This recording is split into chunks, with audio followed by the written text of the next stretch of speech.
Let me tell you something, Pack Nation. The Packernet brass called me personally on the phone. They said, Sal, the network is growing. We need more shows. We need more voices. And I said, you know what? You are absolutely right. Because one Sal is apparently not enough for this world, which honestly, I could have told them that years ago. Now, here is how this is going to work. I have done my research. I have vetted these candidates very thoroughly. Very, mostly. Look, I made some notes. The notes are somewhere. The point is, I know what I'm looking for. You understand me? We are expanding the Packernet Podcast Network today, Pack Nation. And I, Big Sal from Peshtigo, Wisconsin, former Jersey guy, current frozen tundra guy, I am the one doing the interviews. Because if you want somebody on this network, you got to get past me first. That is just how it works now. Stay with me here. This is going to be something. I do not know exactly what, but something.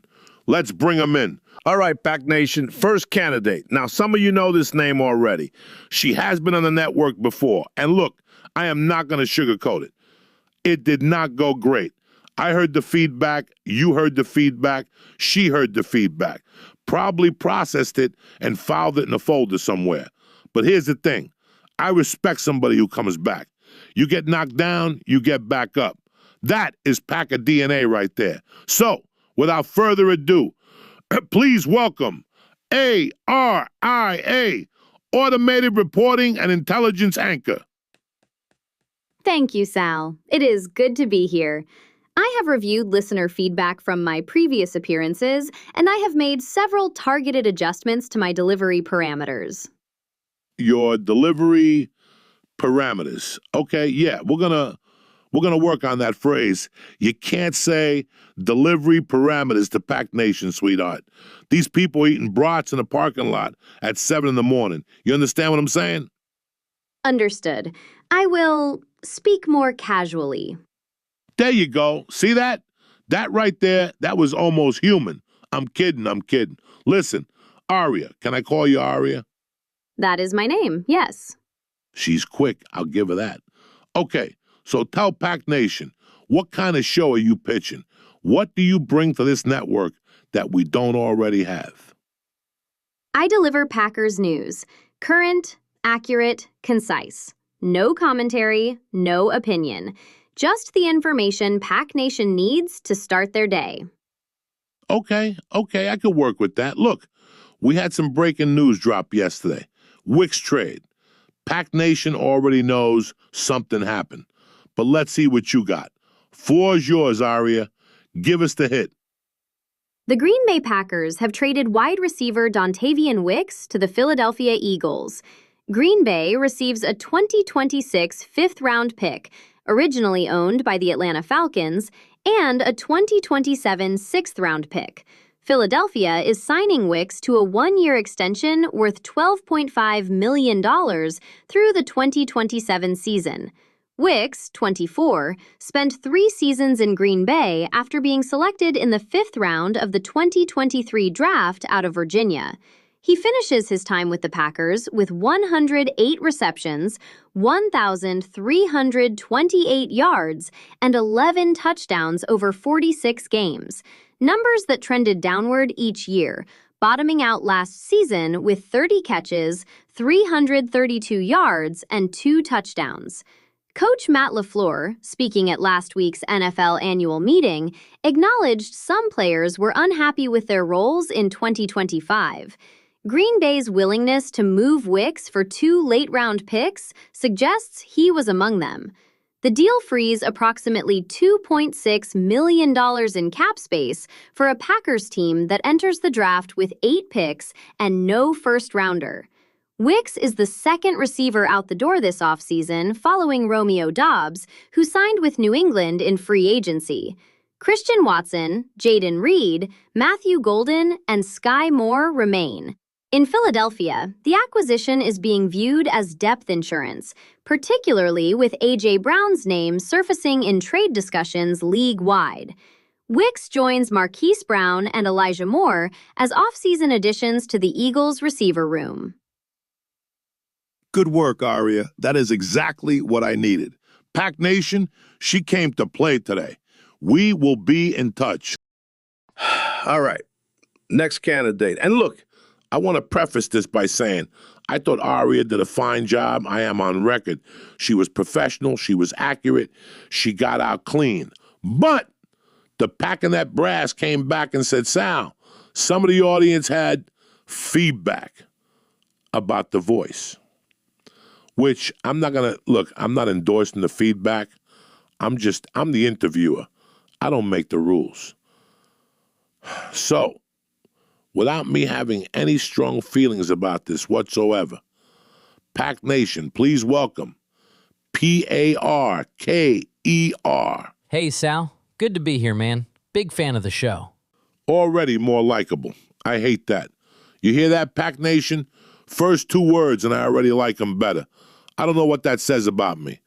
All right, what does Parker stand for?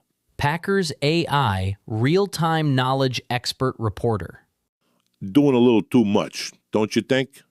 Yeah, I didn't name myself, Sal. Okay, fair. All right, Parker.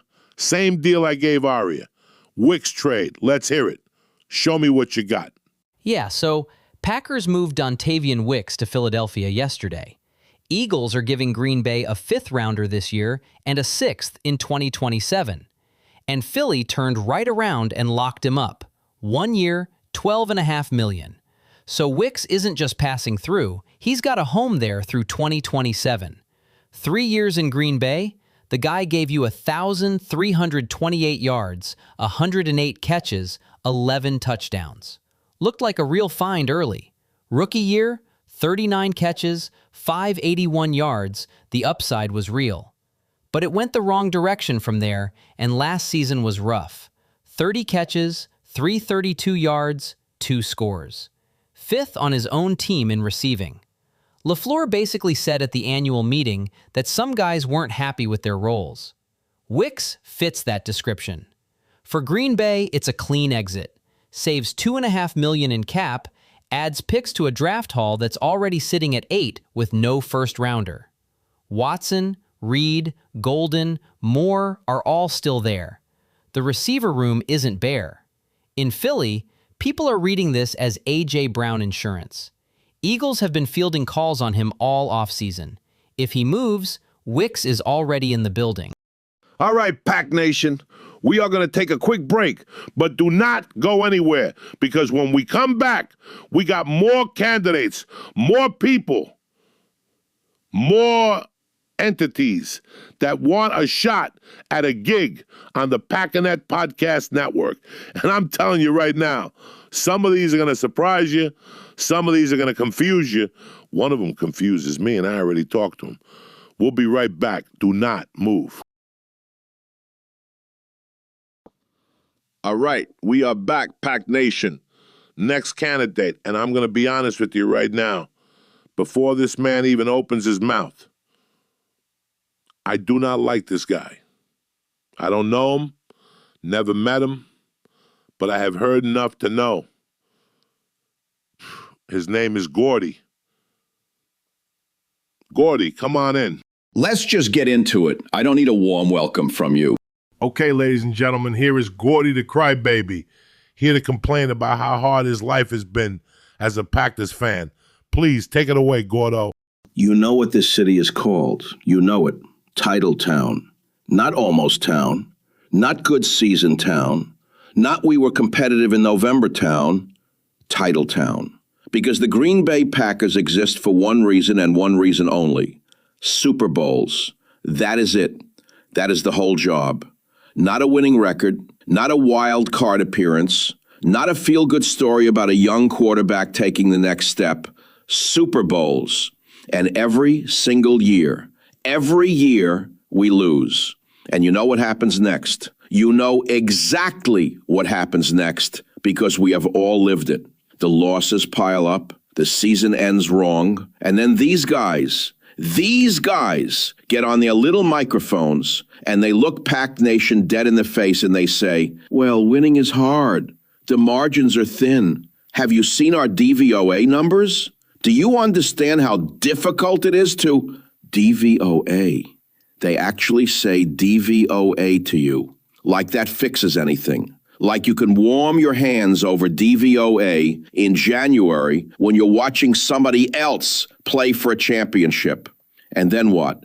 We give them one more year, right? One more year, and we lose again. And they come back and say, well, the process is working. The roster is trending. The analytics suggest, and we give them another year, and another, and another. And the calendar keeps moving, and the Lombardi trophy keeps sitting somewhere that isn't Green Bay, and everybody just keeps nodding along like this is acceptable, like this is what we signed up for. When is enough enough? When do we, the fans who have been sitting in those seats, paying those prices, wearing that G in the cold in December, when do we get to stand up and say we are not satisfied? When are we allowed to say that? Because I will tell you what I have been told. I have been told that I am negative, that I don't appreciate what we have, that I should trust the process and watch the film and check the advanced metrics. I have been called a bad fan.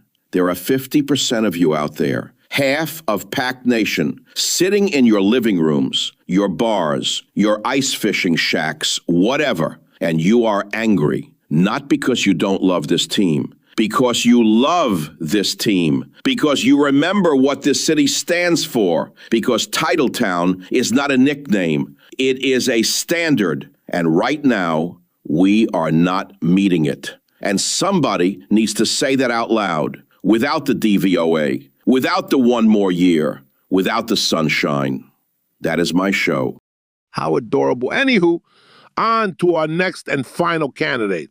Here's a guy that doesn't want to lecture you. He wants to teach you. Want to learn about DVOA, which Gordy over there loves so much? This is the show for you. Want to understand cover 2 versus cover 3? How about understanding the science behind football? This is our PhD, NATE CALLAHAN. Quick question. The 2023 Houston Texans won 10 games. The 2023 Washington Commanders won 4. Who was the better football team? If you said Houston, you're wrong.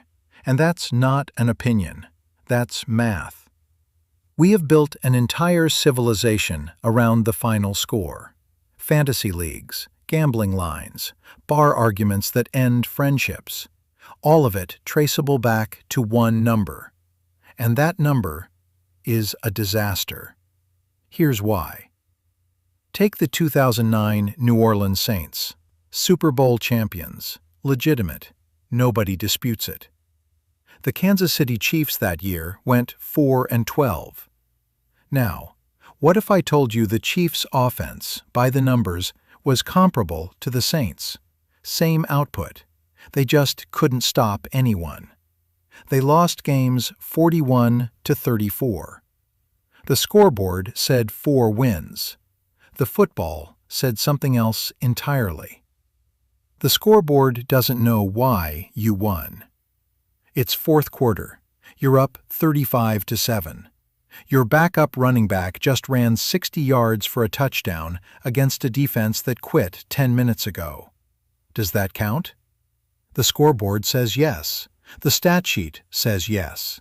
Your fantasy team says, absolutely, thank you. Football Outsiders says, not really. Because a 5-yard gain on 3rd and 4 is worth something completely different than a 5-yard gain on 3rd and 15. Same yardage, wildly different outcomes. A 60-yard score against a prevent defense in a blowout is not evidence of offensive excellence. It's noise. The scoreboard counts all of it. DVOA doesn't. DVOA, Defense Adjusted Value over Average. I know, it sounds like someone left an alphabet soup out in the rain. Stay with me. Every single play in the NFL gets measured against what an average team would do in that exact situation. Down, distance, field position, score, quarter, all of it. Then it gets adjusted for the quality of opponent. A 10-yard gain on 3rd and 8 against the 2019 New England Patriots is worth considerably more than the same gain against the 2017 Cleveland Browns. Same 10 yards, different football. The result is a percentage. Positive means above average. Negative means below. It's asking one question on every single play. By how much did this team beat expectation? Here's why that matters. 2018 Kansas City Chiefs. They gave up 565 points, historically bad. If you were building a case they had no business being elite, the points against column was your whole argument. Their defensive DVOA was bottom 5 in the league, genuinely awful. But their offensive DVOA? Top 3 in the NFL. Patrick Mahomes, first full season. They went 12-4, won the division, made the conference championship. The scoreboard said, defense wins championships, and these guys are done. DVOA said, this offense is generating so much value it's carrying a broken defense to wins. DVOA was right. It's not a perfect instrument. It doesn't measure leadership, doesn't know a quarterback is changing his arm angle on a broken play in ways nobody else can replicate, doesn't see a locker room fracturing or a coordinator who can't adjust at halftime. Football has hardware and software. DVOA has given us the best hardware analysis we've ever had. The software is still mostly invisible. But the next time someone tells you their quarterback is elite because he throws for 300 yards a game, ask what those yards were worth in context. The scoreboard has been lying to you for 100 years. It's not going to stop. You just don't have to believe it anymore. I'm Nate Callahan, and we're just getting warmed up. All right, Pack Nation, look. I know today was a little different. I know. It maybe came off a little clunky, a little uneven. We had a news lady, a news guy, an angry guy who I am legally required to be civil to, and a man with a doctorate explaining math to me. That is not a normal Saturday. I understand that. But here's the thing, and I am being serious right now. No bit, no Sal energy for a second. I genuinely want to know what you thought, because this network is yours as much as it is mine. And there is a real question on the table. ARIA, delivering your daily Packers news. Clean, accurate, no nonsense. Parker, same job, different voice, little more human about it. Gordy, representing the half of Pack Nation that is done being patient. You know who you are. And NATE CALLAHAN, the man who is going to sit you down and explain why the scoreboard has been lying to you your entire life. One of these, maybe all of these, maybe none of these belongs on this network. But that is not my call. That is your call. There is a link in the description. Go vote right now. Tell me what you want more of. Tell me what you never want to hear again. Tell me Gordy should be banned from the building. I will read every single response. Pack Nation, I love you, even when you are wrong, even when Gordy is involved. That is all I got. Let me tell you something. Go vote.